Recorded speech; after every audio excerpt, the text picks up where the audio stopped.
Bonjour, rien de tel que d'être sous ce baobab pour vous parler de sérénité et de sécurité.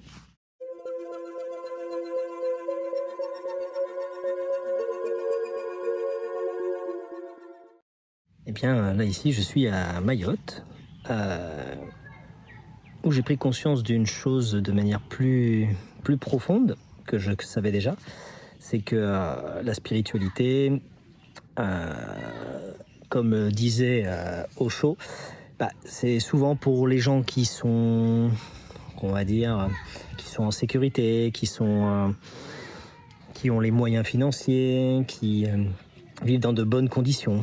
Parce qu'il est évident que, en fait, pour pouvoir prendre du temps pour soi, pour travailler sur son intériorité, pour pouvoir travailler sur la spiritualité, les connexions à son corps, à ses émotions, prendre le temps, mais en fait, il y a un point fondamental, c'est vraiment, est-ce que je suis en sécurité? Et il n'y a pas que la sécurité intérieure, il y a aussi la sécurité extérieure. Parce que, en fait, par exemple, en venant à Mayotte, on m'avait dit tout un tas de choses sur Mayotte, que c'était hyper insécure, qu'il y avait des bandes organisées, qu'on voyait des gens avec des machettes dans les rues. Enfin bon, on m'avait dit tout un tas de trucs. Alors déjà, première chose, ne pas croire tout ce qu'on nous dit sur parole, le vérifier par soi-même.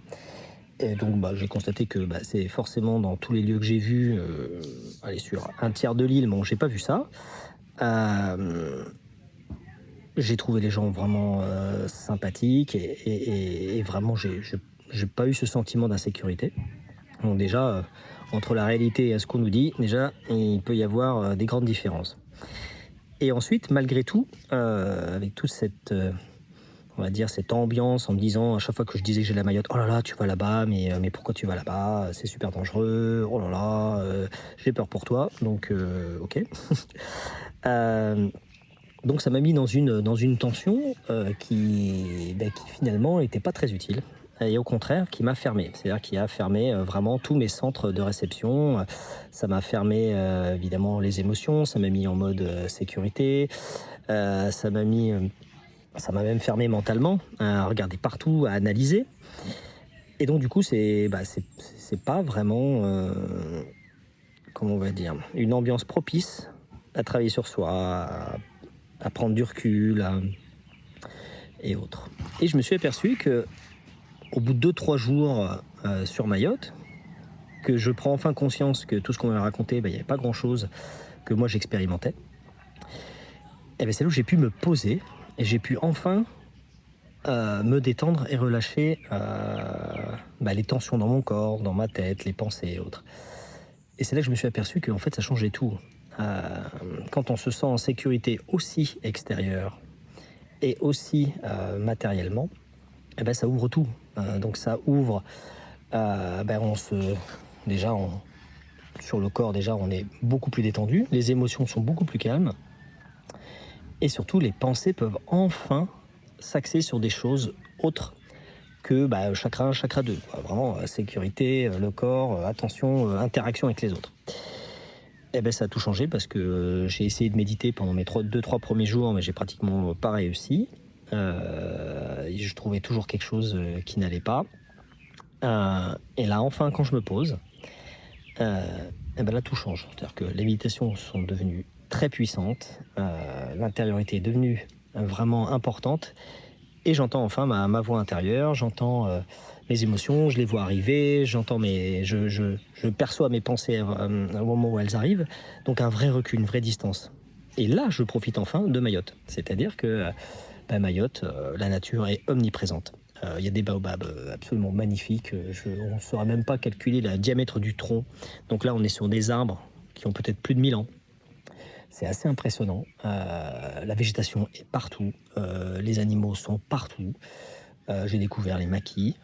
C'est des êtres assez incroyables. C'est entre le singe et le chien, je ne sais pas trop. Et du coup, là, ça n'a plus rien à voir parce qu'en fait, le taux vibratoire à Mayotte est absolument incroyable. C'est-à-dire que la nature est tellement présente, c'est tellement peu transformé que les énergies sont dingues. La mer, la végétation, les animaux. Ce qui fait que ici, c'est vraiment hyper propice à travailler sur soi, son calme et à savoir, ben, voilà, avoir des vraies perspectives sur qui je suis, où c'est que j'ai envie d'aller, quels sont mes objectifs. C'est un vrai lieu pour ça.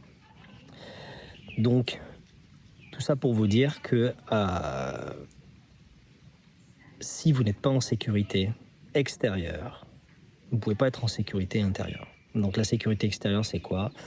C'est est-ce que vous êtes bien chez vous? Est-ce que vous pouvez fermer les portes? Est-ce que vous n'êtes pas toujours dérangé par les voisins qui crient ou qui s'engueulent? Est-ce que c'est dans un quartier où quand vous sortez, vous n'avez pas peur de vous retrouver nez à nez avec je ne sais pas qui? Est-ce que vous avez accès à la nourriture? Est-ce que vous avez accès à l'eau? Est-ce que vous avez accès à ces différentes choses qui fait que c'est un ensemble d'éléments extérieurs qui fait que vous pouvez vous poser, vous détendre et relâcher tout pour pouvoir enfin accéder à qui vous êtes vraiment. Et c'est juste essentiel. Donc les insécurités peuvent être aussi tout simplement toutes ces pensées entêtantes qui vous font toujours tourner en boucle sur les mêmes problématiques. Est-ce que vous êtes avec les bonnes personnes? Est-ce qu'elles ne vous mettent pas en insécurité avec leurs discours, les échanges qui vous stressent? Est-ce que vous êtes dans des lieux qui sont plombés et qui vous mettent en stress permanent, qui fait que ça vous ferme et que ça ferme vous diffère encore? Donc bien veiller à qui on fréquente, dans quel lieu on est. Est-ce que je n'écoute pas trop justement les influences des autres? Est-ce que j'expérimente vraiment par moi-même? Est-ce que ça me permet vraiment d'accéder à la vraie expérience, c'est-à-dire mon expérience, ce que je ressens moi?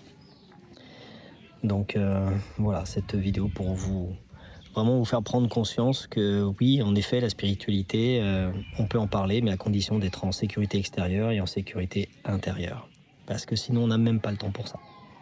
Notre cerveau bug, tourne sur les mêmes idées. Nos émotions sont en panique. Et du coup, plus rien, on n'arrive même plus à accéder au réel. On n'a même plus accédé à où on est. Donc voilà.